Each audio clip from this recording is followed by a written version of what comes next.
Test 8. Section 1. In this section, you'll hear a conversation between David and Claudia about their holiday trip. First, you have some time to read questions 1 to 5.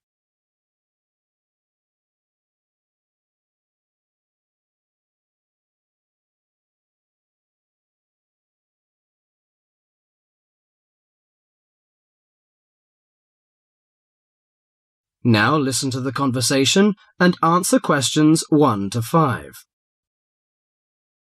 Well, Claudia, our first semester at university is almost over. I can't wait for the holidays. Me too. Why don't we go somewhere far away and forget about lectures and essays and all that hard work? Sounds good to me.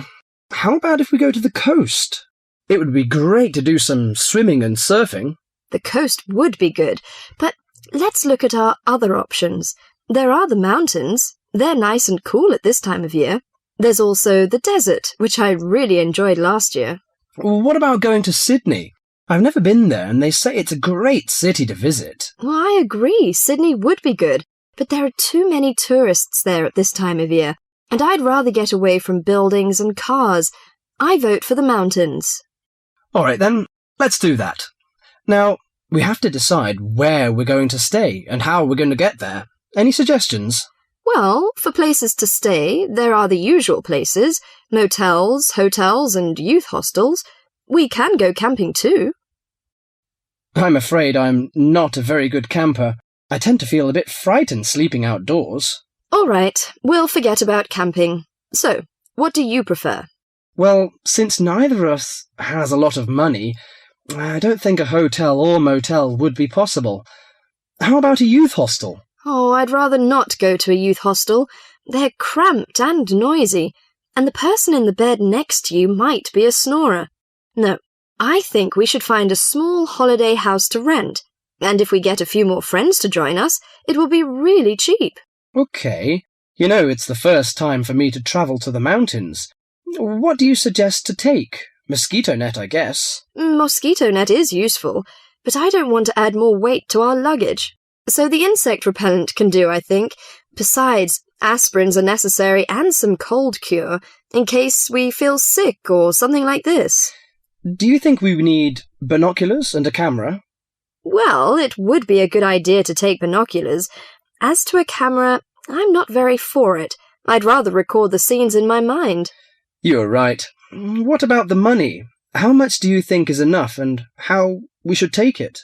I've learned from a friend about the cost. He told me that they spent about $480 for 1 week's tour, so I think $500 would be enough. We may need over $300 for the house. Have you got any traveller's checks? No, I haven't, but I've got a credit card and a saving card. Then take the credit cards with us. It would be more convenient to pay the house fees with a credit card.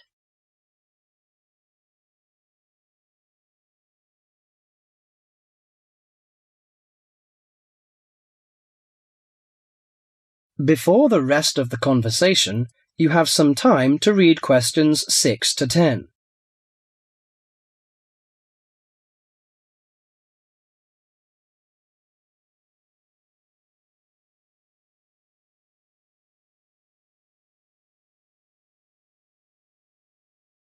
Now listen carefully to the rest of the conversation and answer questions 6 to 10.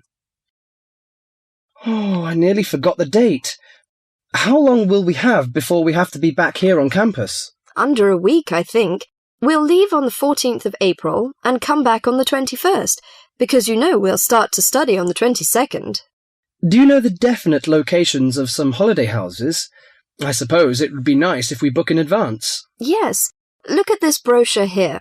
It says that there are several holiday houses near the mountains. I prefer the one near the woods. It's situated right across the road from the Rainforest Park. That sounds good. We can easily go to the Rainforest Park then. Do you know what else we can do there besides visiting the park?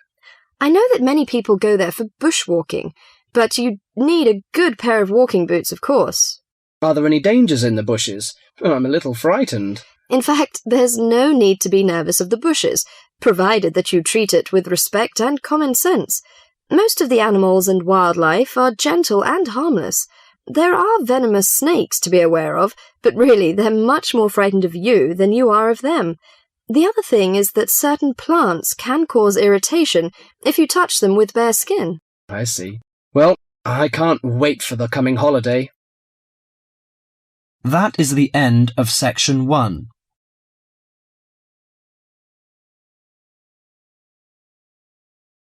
You now have half a minute to check your answers.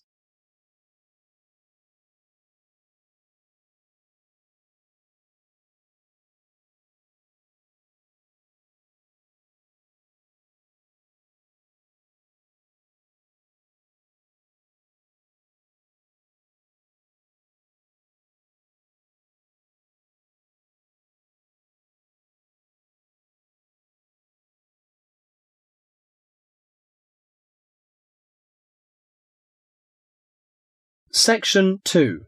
In this section, you'll hear a programme on the city of Brisbane. First, you have some time to read questions 11 to 20.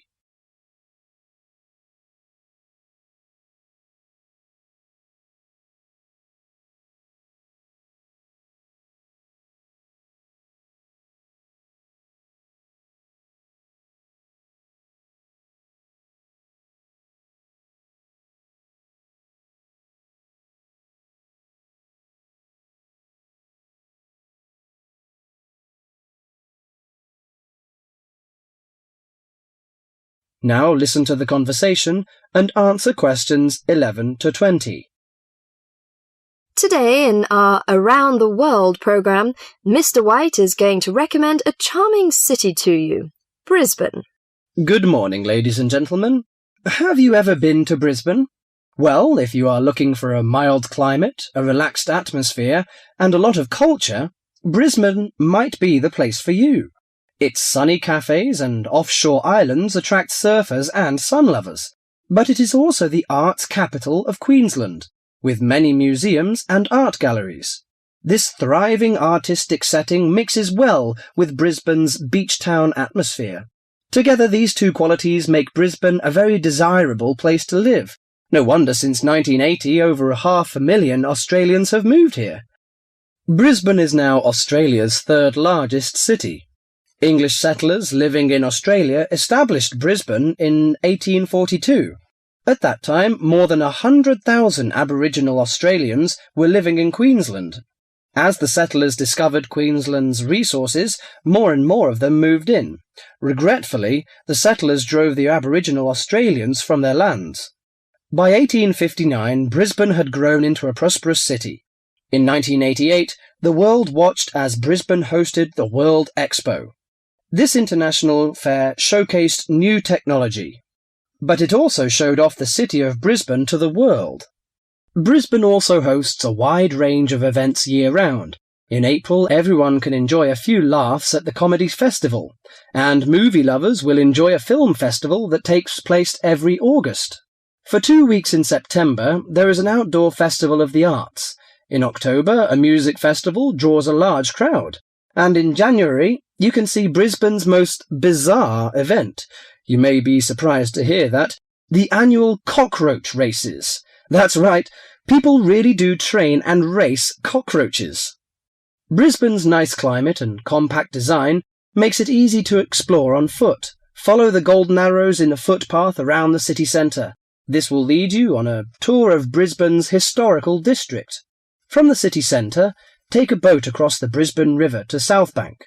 This area is popular for its bike paths, beach and weekend market. Hundreds of artists display their wares at this market. It's a great place to pick up some interesting handicrafts. Well, I think what you must be interested in is the unique native animals. Yes, you shouldn't visit Australia without seeing its trademark animals, the koala and kangaroo. The Lone Pine Koala Sanctuary has both.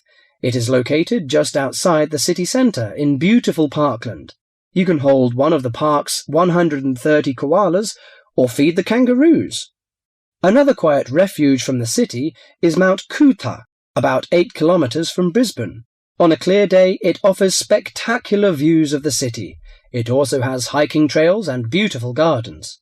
Along the Brisbane River, a sunset cruise is also very relaxing. The areas around Brisbane are impressive. A coastal drive south of Brisbane will take you along the Gold Coast. This famous coastline boasts some of Australia's best beaches. Stradbroke Island is another easy day trip from Brisbane. A cliff on the island called Point Lookout offers a great view. From there you can see dolphins swimming below. Brisbane Forest Park, to the north of Brisbane, is a great place for hiking and camping. These great getaways, along with Brisbane's own laid-back charm, make this city an ideal place to visit. That is the end of Section 2.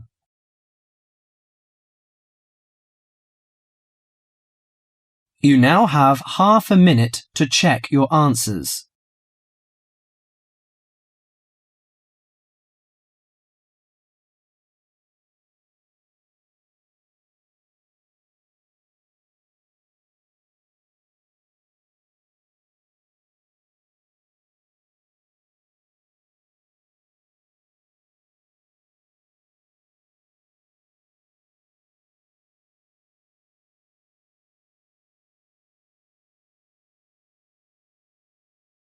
Section 3. In this section, you'll hear two students discussing a survey they have to write as an assignment. First, you have some time to read questions 21 to 30.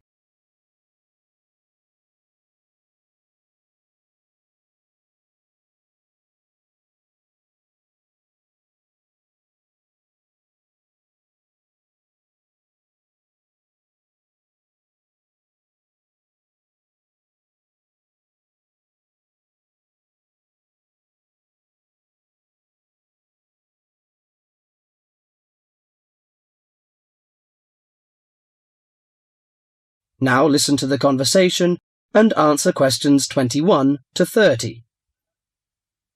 How is your market research project going, George? Very well, actually, Anna. I've just got the results of the survey back, and so now I have to draw some conclusions from the information I've collected. That's good. I'm still writing my questionnaire. In fact, I'm starting to panic, as the project deadline is in 2 weeks, and I don't seem to be making any progress at all. What is your topic? Forms of transportation in the city. What about you?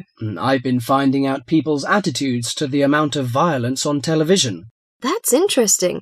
What do your results show? Well, as I said, I haven't finished writing my conclusions yet, but it seems most people think there is a problem. Unfortunately, there is no real agreement on the action that needs to be taken. Nearly everyone surveyed said that there was too much violence on TV. A lot of people complained that American police serials and Chinese kung fu films are particularly violent. The main objection seems to be that, although a lot of people get shot, stabbed, decapitated and so on, films never show the consequences of this violence. Although people die and get horribly injured, nobody seems to suffer or live with the injuries. Any children watching might take the heroes of these programs as role models and copy their behaviour. So, what did most people suggest should be done? A lot of people were concerned about how these films affect children. They are particularly worried that children will try to behave like the stars. The survey shows that violent programs should be broadcast after 10 p.m, when most children are already in bed. There is also a significant minority of people who feel that violent films should be banned altogether. Or how did people feel about the violence on news broadcasts? Most of the responses I have looked at have felt that violence on news broadcasts is more acceptable, as it's real. Although it's unpleasant, it is important to keep in touch with reality. Still, many people thought that it would be better to restrict violent scenes to late viewing. Your survey sounds very good. How many people filled it in? I gave out 120 and I got 70 back. That's a very high rate of return. Who did you give your questionnaires to? I gave a copy to every student in my hall of residence and a few to friends from other colleges. Don't you think that this will influence your results? How do you mean? The people in your hall of residence are all about the same age. They're all students and from similar backgrounds. Therefore, it is likely that they will have similar opinions. Your results represent student opinion, not public opinion. So how are you going to do your research? Well, I'm going to interview my respondents in the shopping mall. What I'll do is ask people if they have 5 minutes to spare to answer a few questions.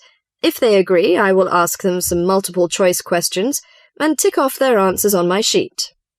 Isn't it very difficult to ask meaningful questions using multiple choice? Yes, it is.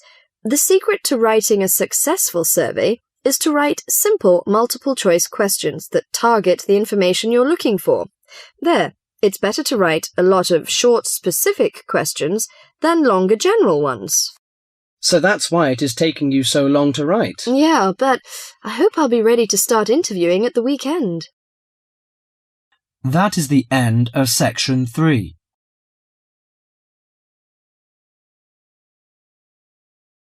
You now have half a minute to check your answers.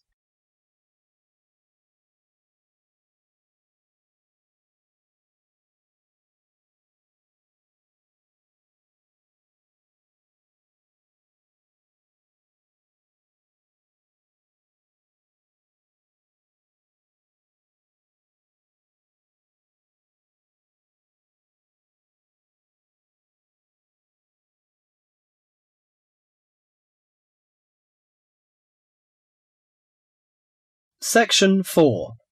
In this section, you'll hear an introduction on the adventure class.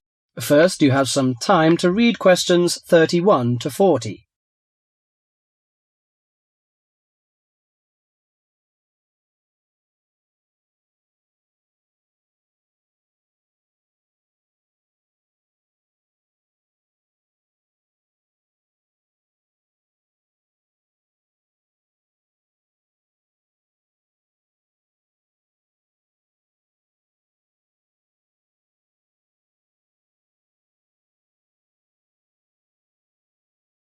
Now listen to the conversation and answer questions 31 to 40. Welcome to Adventure Class. I'm the coordinator of the class. During the course of this morning, I hope to give you a clear idea of what we offer in our class. Before my lecture, listen to the comments on the class. Today we sailed into a group of whales. Class takes place in the middle of elephants, giraffes, and hippos. Yesterday's lecture was at the Great Barrier Reef. Do these comments sound like your typical classroom? Probably not. These accounts come from students studying in adventure classes. An adventure class is a unique type of program that combines textbook learning with real-life exploration. Students and teachers travel together for a program in discovery and exploration. The class is provided by the Australian University's International Program, aiming at promoting students' awareness of international communication and global environment. Here are 3 popular adventure classroom programs that are available to you, college students from the freshman to senior students. The first one is called Australia Short Program. The 3-week course begins with several days in Cairns. There we hold classes on coral protection, how the corals are formed, what are their functions, and what are the threats corals are facing. Students then spend the next 2 weeks on a study tour of Queensland. Known for its sunny beaches, rainforests, and remote outback, Queensland provides a rich learning environment. The highlight of the program is the tour to the Great Barrier Reef. Activities include hiking, birdwatching, and boating. By experiencing local culture up close, students explore the connection between local people and the environment. 6 semester credits are given by the Australian University's International Program, and the tuition fee is $1,950. African Safari Program is another popular class. Kenya's stunning wilderness becomes the classroom for students in the African Safari Program. The 5-week course is set on the beautiful 20-acre campus of Australia International University in Nairobi. University professors combine classroom instruction with hands-on experience to teach wildlife management. In addition to classwork, students take trips to famous places such as Mount Kilimanjaro and Victoria Falls. Students also experience African culture through trips to local villages and Nairobi's city centre. But for most students, the safaris are the highlight of the course. The program includes 3 or 4 safaris. During each safari, participants camp outdoors for up to 6 days. One of the most popular destinations is the Masai Mara Game Reserve. An amazing collection of wildlife lives on the reserve. Students study elephants, zebras, giraffes, rhinos, and other exotic animals in their natural habitat. Those who take the course gain many wonderful memories and a greater appreciation for the Earth's natural resources. Students earn 8 college credits for the program. The cost of tuition is $4,950.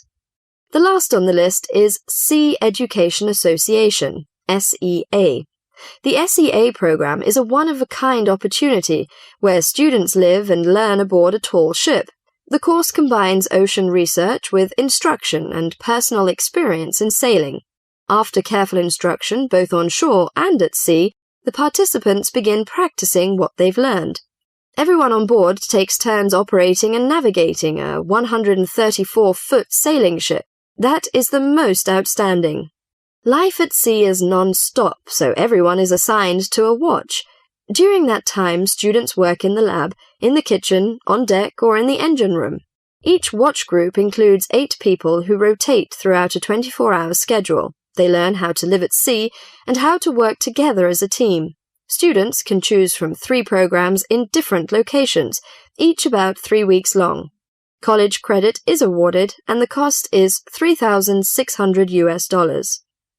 Is an adventure classroom for you? If the idea of learning through adventure interests you, you might want to apply.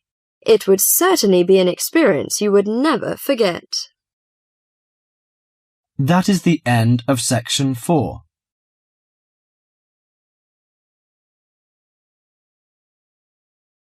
You now have half a minute to check your answers.